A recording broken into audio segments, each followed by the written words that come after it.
Bismillahir-Rahmanir-Rahim. The Quranic System of Sustenance. By Allama G. A. Parwez. Translation. Fazal Kareem and Salayina Kareem. Chapter 6. The Right of Ownership. In the last chapter we saw that there is one way of life according to which every individual aspires to protect his or her self-interest, and is unconcerned with the interests of others. The other way of life is one in which every individual is concerned with taking care of the whole of society, and makes the fruit of his or her labor freely available for the benefit of others.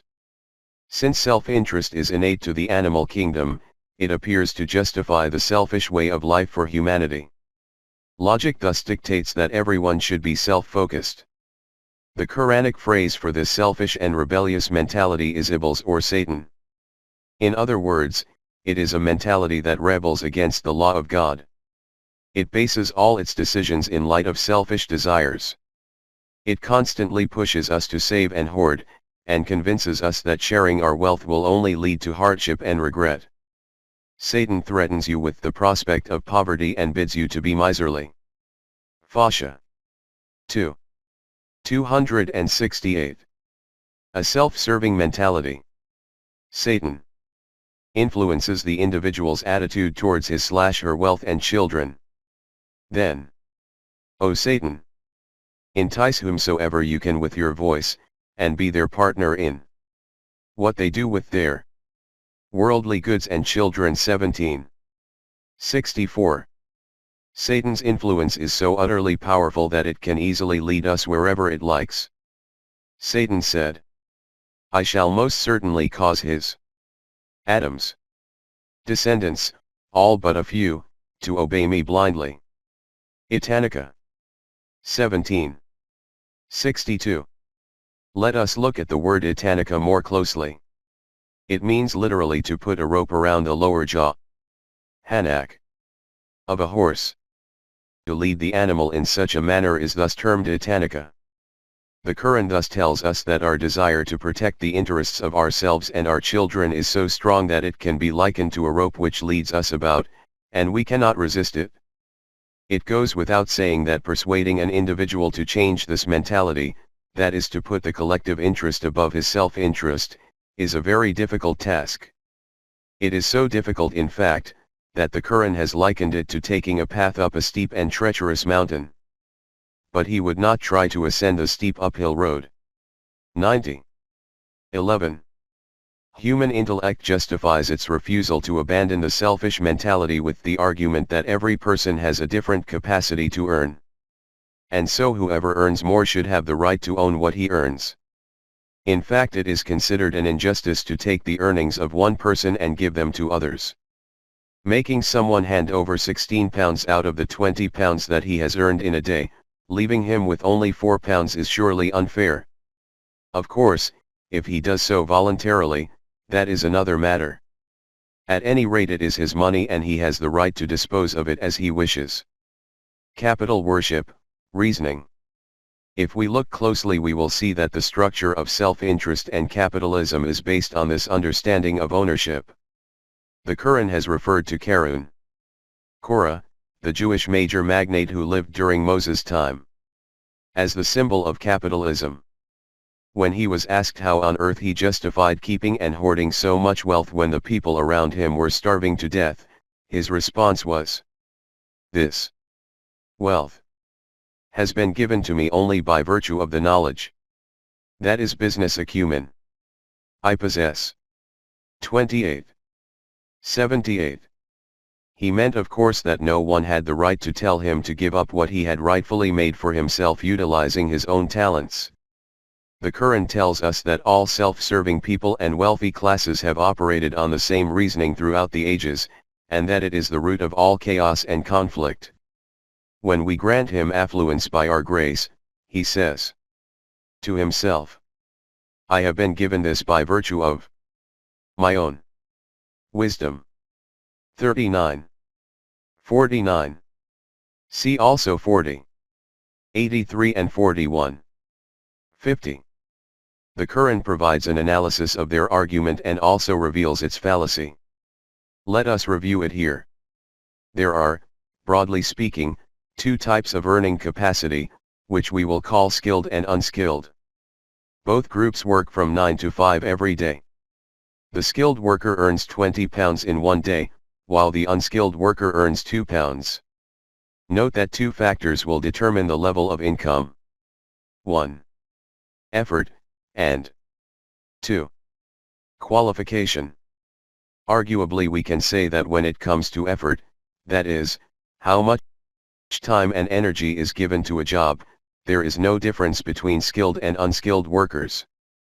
Both workers may be colleagues at the same plant, working the same number of hours. Qualification, however, is what sets them apart. Since the skilled worker is deemed more highly qualified than the other. This is said to justify his higher pay rate, and furthermore it is his right to keep what he has earned due to the more sophisticated part he plays at the plant. Subsequently he is able to acquire more capital, and invest it in real estate, business, etc. Which in turn leads to even more capital. When the skilled worker dies, his capital is inherited by his children. The next generation has no need to acquire skills or indeed to work, as they already have all the money they need. And more. As well as having the means to increase it even more via investments. The Quran tells us that we should consider the following. 1. Intelligence. Qualifications or business acumen. 2. Property and business acquired from existing. Earned and saved. Capital. Next we should ask ourselves how much of these we rightfully own. Intelligence. We know that the individual's level of intelligence is determined by a number of factors. Nature. That is any intelligence or God-given talents that might be genetically determined. Social environment. Education. Opportunities to hone our existing skills and talents. All of the above factors can be summed up by saying that where we are born ultimately has a bearing on our individual intelligence. Which of these is in our control? Which of these directly involves our own effort or contribution? If someone has an innate talent, in fact it is granted to him by the Almighty. 128 If we happen to be brought up in a good social environment, we cannot say that this is in our control any more than we could if our social environment was detrimental to our intellectual development. Likewise, we cannot control the kind of schooling we get. The schools in our area might be poor, or indeed there might be no schools at all. Property and business acquired from existing capital. Now we turn our attention to investments. Oil, land, property, industry. That we make with existing capital, which then enable us to acquire even more. Every one of these investments ultimately has a connection to the land, that is the resources of the earth. This is why the Quran has used the term ars. Lit. Earth. For economic life, since every resource comes from the earth. The Quran asks, do humans contribute in any way to the creation of the earth and the natural processes that produce its resources, such as water, heat, light, air, minerals, etc.? Do humans truly do anything to justify a claim to owning these resources? The Quran makes this fundamental point in the following words. Have you ever considered the seed which you cast upon the soil? 56. 63. The fact is that all we really do is prepare the field and plant the seed. Do we have the power literally to germinate the seed and make it grow? The Quran asks whether we have that power, or whether it is down to His laws over which we have no control. Is it you who cause it to grow, or are we the cause of its growth? 56. 64. If God decided not to give the crop a chance to develop, and instead chose to destroy it before it ripened, could we prevent this from happening? Not only our harvest, but the time and effort we had spent on cultivating the crop would go to waste. 4. Were it our will, we could indeed turn it into chaff, and you would be left bewildered. 56. 65. The part we play. Moving on, the Quran asks us to consider the water upon which we depend for our crops and indeed for our very lives. Have you ever considered the water which you drink? Is it you who cause it to come down from the clouds, or are we the cause of its coming down? 56. 68-9. The Quran also alludes to the water cycle, and the fact that sea water evaporates and comes down again as fresh water, free of salt. If the salt remained in the water, could we do anything about it? The rain comes down sweet, but were it our will, we could make it salty and bitter. That is unpalatable. Why, then, do you not give thanks to us? 56. 70. Finally, the Quran also asks us whether the fuels that we derive from the earth are created by us. Have you ever considered the fire which you kindle? Is it you who have brought into being the tree that serves as its fuel, or are we the cause of its coming into being? 56. 71-2. The Quran challenges us by asking how much of a part we really play in creating these resources, compared with the part that the universal process of Rububiyyah plays. Everything owes its existence to divine law. The only part that humans play is their effort in procuring natural resources. The rest is down to God. We can liken this to a business partnership in which humans are the workers, and God is the provider of capital and resources. Therefore it is only natural that humans should keep a share of what they earn, and God should also have his share. However, God tells us that his share is being put aside as a trust fund which will benefit humanity, and so it is our duty to contribute to it. All this is a means to remind you that none of these resources are created by you, and a comfort for all who are lost and hungry in the wilderness of their lives. 56. 73. To reiterate, God tells us in the above verse that he has set aside this trust for those who are hungry and lost, that is the deprived sections of society. Thus we must constantly contribute towards it. Extol, then, through your work and deeds, the limitless glory of your Sustainer''s mighty name. 56. 74. Similarly, the Quran asks us to consider the food we eat in terms of the part we play in producing it, versus the part that divine law plays. It explains that in accordance with the universal law of sustenance, rain comes down and the earth opens up, allowing a shoot to come up and develop into a fully grown plant. We get a variety of fruit and vegetables, lush vegetation for other uses, and of course a source of nutrition for every living creature including our livestock. 80. 24-32. And fruits and herbage, for you and for your animals to enjoy. 80. 31-2. See also 36. 35, 23. 18-21, 14. 25. Elsewhere the Quran tells us that God has spread the earth. That is, the land is broken up into continents with the movement of tectonic plates, and has placed mountains throughout it. Mountains being the result of land masses gradually coming together. This setup, says the Quran, has allowed for farming and water systems, including natural and man-made forms of irrigation.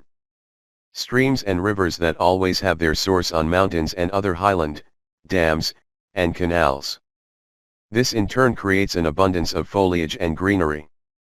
The Quran tells us that if we ponder over all of this, we will find that it provides an insight into the process of Rububiyyah and also serves as an ample reminder of this. 50. 7-9. From water we thus obtain all our food and a means of sustenance.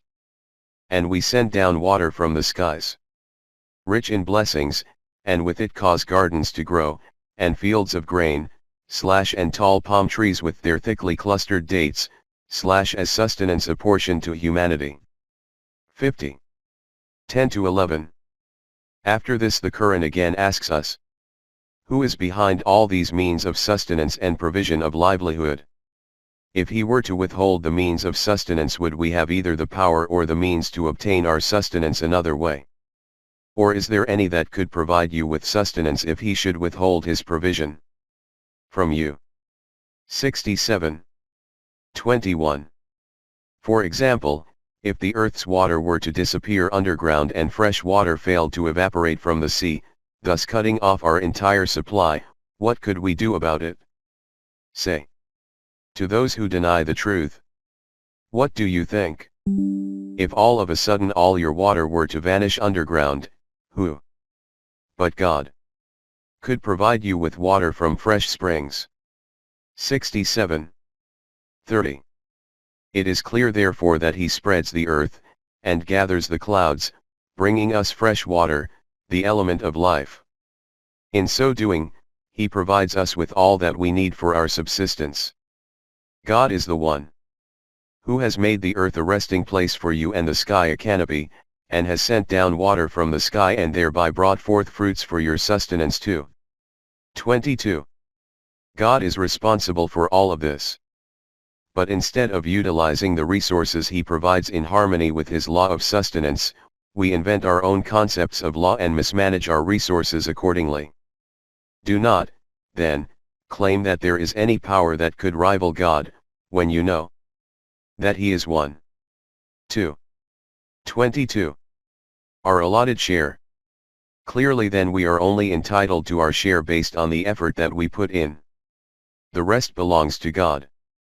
He has provided you with various fruit-bearing trees as well as other trees and plants, so eat of their fruit when it comes to fruition, and give the poor, in accordance with his decree, their due on harvest day.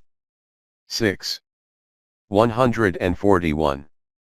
Another verse in the Quran reminds us, by way of an environmental message, that the earthly resources we take for granted are not provided solely for our own benefit, but exist to sustain all life on earth as well.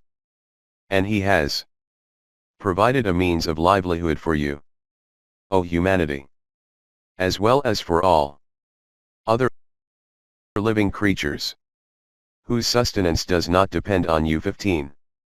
20. And the earth has he spread out for all living beings. 55. 10. In addition, the Quran tells us that God has created a law of balance. Mizan, lit. Scale. Thus we are told to keep this balance in mind by striving to retain justice and to not wrongfully deprive anyone, or indeed anything, of their due right. Weigh, therefore, every decision and act with equity, and cut not the measure short. 55. 9. From this it should now be clear that all natural resources are God-given, and their purpose is to sustain the whole of humanity. For this reason no one has the right to create artificial barriers and divisions and declare ownership of these resources. To all human beings, regardless of whether they have conviction in God's law or not, we freely endow with some of your sustainers' gifts, since your sustainers' giving is never confined to one kind of man. 17. 20. Private ownership prohibited. Let us note the principle once again that all the natural resources freely given to us by God are ultimately from the earth. For this reason the Quran states with respect to earth that it should be left open for the benefit of humanity. Bearing this in mind, along with all the verses we have reviewed above, makes it clear that there should be no question of private ownership. Say, O Messenger, would you indeed deny him who has created the earth in 2 eons? And do you claim that there is any power that could rival him, the sustainer of the worlds? Rabbi al-Alamin. 41. 9. In addition the Quran states, for he, after creating the earth, placed firm mountains on it, towering above its surface, and bestowed so many blessings on it, and equitably apportioned its means of subsistence to all who would seek it. And all this he created in 4 eons. 41. 10. See also 15. 19 to 20, 76. 30 to 31. The earth is thus the medium for the production of all means of subsistence, which are provided freely for the benefit of humanity. It is human beings that have created artificial borders and divisions by way of declaring their ownership of various resources. This is obviously a rebellion against the Almighty and His divine law of sustenance. In light of the fact that all natural resources are made freely available by God with no expectation of anything in return, the concept of private ownership is a complete falsehood. Wind, water, light, heat, and the earth, all of which exist for our sustenance and are freely given by God, should actually be left equally open for all human beings. Earning capacity. To return to our earlier discussion, there are three factors that affect earning capacity. We will omit pre-existing or saved capital from our discussion, as this counts as a surplus of earnings that have either been hoarded or inherited, and thus cannot be considered a direct factor. 1. Effort. 2. Intelligence, talent or skill. 3. Means of production. Raw natural resources. Now let us review each of these in turn. Effort. Effort refers to our sense of determination or resoluteness. In practice it means the amount of time and energy we give to our job, and it is based entirely on our willpower. Under this category we might broadly identify three types of people. I. Those who always do their utmost to complete a task and work hard. 2. Those who, despite having the capability, are simply too lazy to work. 3. Those who, either due to disability or by virtue of illness or an accident, are incapable of working. Obviously all those in the first group will be equal as far as effort is concerned. That is, the same rule applies to them all. The harder they work, the more they will earn. They may differ only in terms of skills and qualifications, but we will return to this later. Thus if one laborer works outside for 6 hours, and an engineer at his desk works the same number of hours, and both as hard as they can in their tasks, then they will be considered equal in terms of effort, and so should earn the same amount of pay. The second group, being lazy, are not entitled to any pay. Or, if they do happen to do a little work, albeit not to their full capacity, they will be entitled to an appropriate amount of pay. Man can have nothing more than what he strives for. 53:39. This is an unalterable truth, a permanent value. It is unacceptable for someone to make no effort to work, leaving others to take on the weight of his responsibilities. No bearer of burdens shall be made to bear another's burden. 53:38. This of course is only just and fair. In the Quranic law of sustenance there is no place for those who benefit from the fruit of others' labor, and who fail to work for themselves despite having the capacity to do so. They are termed mutrafin, and include both lazy people and those who are rich and do not feel compelled to work and yet live lavish lifestyles. Now we come to the third group, comprising of those who are incapable of working through no fault of their own. To put it bluntly, they do not qualify for wages. However, the Quranic system of sustenance includes ihsan, indemnification, as well as adl, justice. In short, the word ihsan refers to making up for any deficiency or shortfall that may appear in society. By compensating those who cannot work, society will retain proportion, husn, and balance. Therefore those in our third group will receive everything they need by virtue of the principle of ihsan and not adl, which would apply to wages based on effort. So far we have limited our discussion to effort. Now we will move on to skills, including qualification, talent, and experience, that affect earning capacity, and basic necessities. Skill. Here too we can broadly split people into one of three types of skill set. 1. Those who have exceptional skills and so are able to build wealth beyond their needs. 2. Those who, due to a lack of skills, are unable even to meet their basic needs. 3. Those who, due to severe disability or illness, cannot earn anything at all. Here we will omit a fourth group of people who possess the skill to work, but are not willing to make use of those skills. The Quran states that exceptional skills or talents are God-given gifts and not of our own making, or in our control. 4. Whatever good thing comes to you, comes from God. 16:53. It logically follows that whatever fortune we might make as a result of our God-given talent is not really ours by right. And on some of you God has bestowed more abundant means of sustenance than on others. 16:71. According to the above verse, therefore, whatever we might earn by virtue of our skills actually belongs to God. This excess wealth therefore will be spent on others in accordance with his divine law of sustenance. It will be spent on those belonging in the second skill set group above, who are needy. Sail. In Quranic terms, and the third group above, which the Quran terms maroom, or deprived, and in their wealth and possessions, was assigned the right of he who asked. Sail.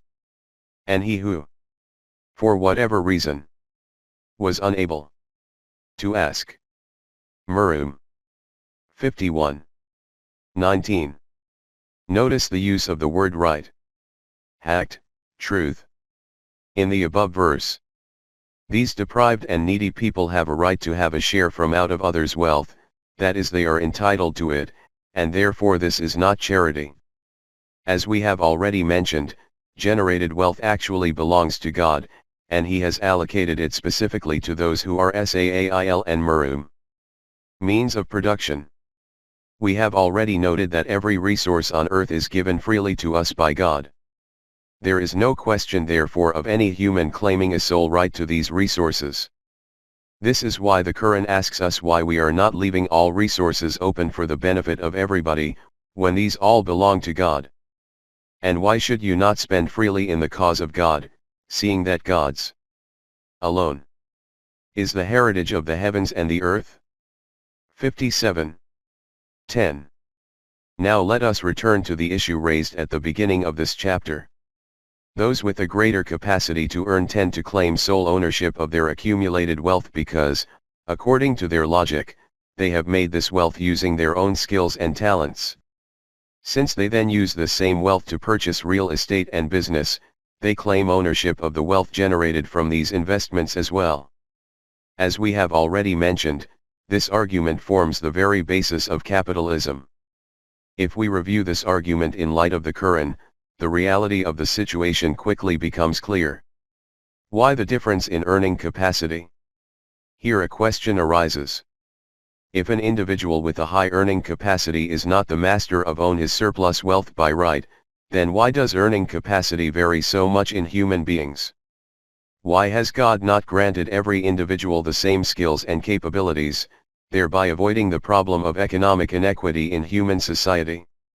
The Quran of course answers this question as well. We have already noted that in the animal kingdom there is generally no variance in skill within the members of any given species. For example, all deer have the same skills, because they have no concept of competing by hoarding and thus never face issues such as socio-economic inequity. However, we should also note that aside from living and dying, they have no purpose in life. At most they live long enough to breed. Intellectually speaking, they are born and die in the same state. That is, they do not improve their level of intellect. They are incapable of innovation. They cannot change the world. However, God has given human beings creative faculties. An individual comes into the world and by utilizing his creative faculties he or she can literally change the world. This being made of mere clay is able to produce art, culture, architecture, and music. Humanity takes the raw materials of nature and creates a new world for himself. Note however that this creative process continuously presents us with challenges. When we undertake a task, the first stage involves planning, which requires intellectual effort. The next stage is to execute that plan, which requires physical effort. If the world's people had exactly the same skill set, then a division of labor would become impossible. It is for this reason that we find a variation in skills amongst human beings.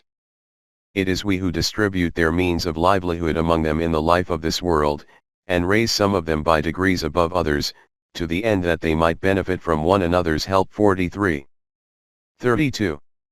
In short, God has granted all people different abilities so that a variety of skills can be utilized as and when they are needed.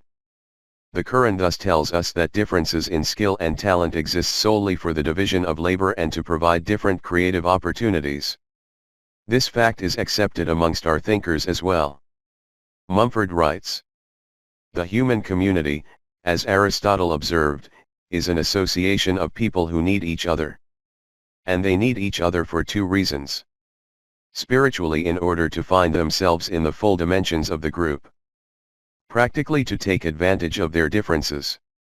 Similarly, Mason writes, "Indeed, inequality, that is differences in skill and talent, leads to versatility among humanity at large, whereby creative activity is stimulated and creative freedom is extended to wider fields of attainment."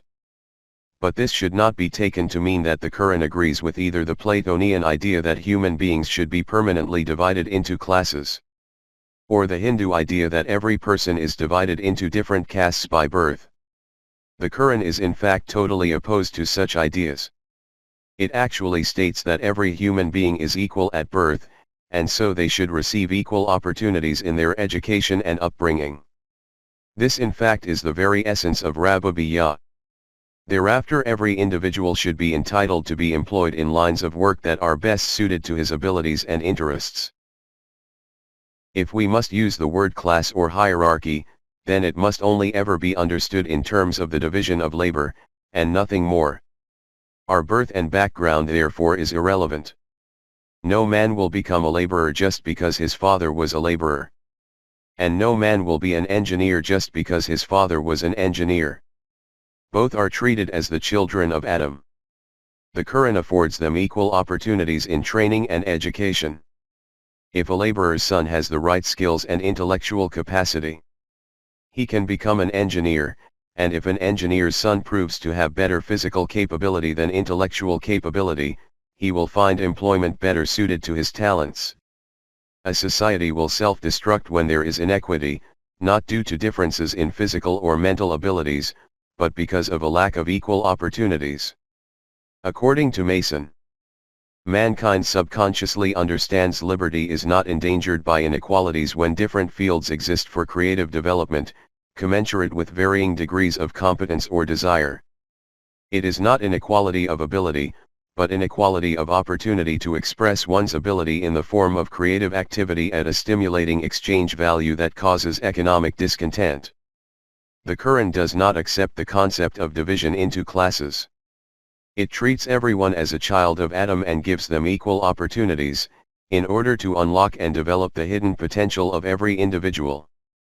But this is only possible in a society that has established a system of sustenance. Why the difference in individual talent?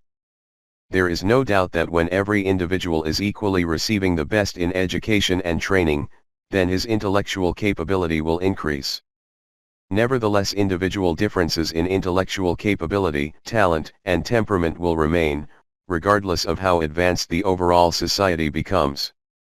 As this fact is self-evident, we need not discuss why these individual differences remain and what the implications of these differences are. Suffice it to say that the modern academic world has done much research on this topic, and continues to do so today. Neurological researchers say that individual intellectual difference is dependent on the structure of the brain. They carry out analyses of brain cells, neurons, and sections and try to explain intellectual differences in terms of problems or deficiencies in certain areas of the brain. But such research is still relatively new and much work has yet to be done. Ouspensky meanwhile has said that neurons are not ultimately composed of the material. At any rate, with the lack of knowledge yielded by research to date, we can safely say that the causes of intellectual difference have not so far been adequately identified.